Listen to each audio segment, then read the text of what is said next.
उद्धव ठाकरेंचा काँग्रेसला इशारा आहे। मैत्रीपूर्ण लढत द्यायची असेल तर विरोधात लढा असं ते म्हणतात।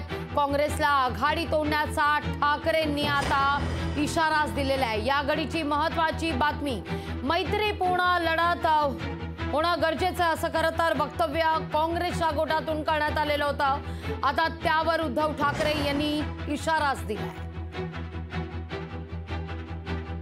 मैत्रीपूर्ण लढतीला काही अर्थ नसतो, कारण जेव्हा मैत्री असते तेव्हा लढत नसते आणि मैत्री पूर्ण होते तेव्हा लढत होते। त्याच्यामुळे तो निर्णय हा मला नाही वाटत ते करतील, कारण तसं झालं तर तो केवळ महाराष्ट्राचा नाही तर देशाचा घातोय। फ्रेंडली फाईट नाही होती है, या तो फ्रेंडशिप करो नाही तो फाईट करो।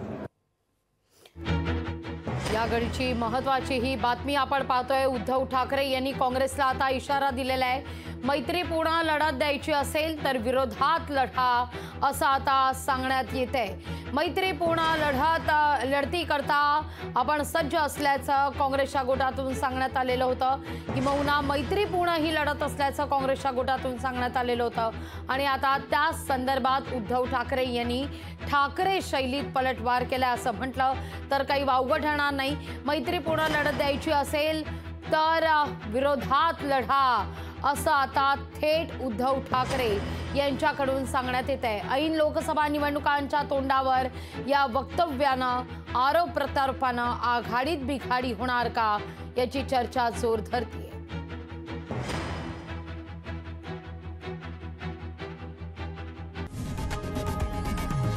लोकशाही मराठी ऐका, पहा, जागरूक रहा।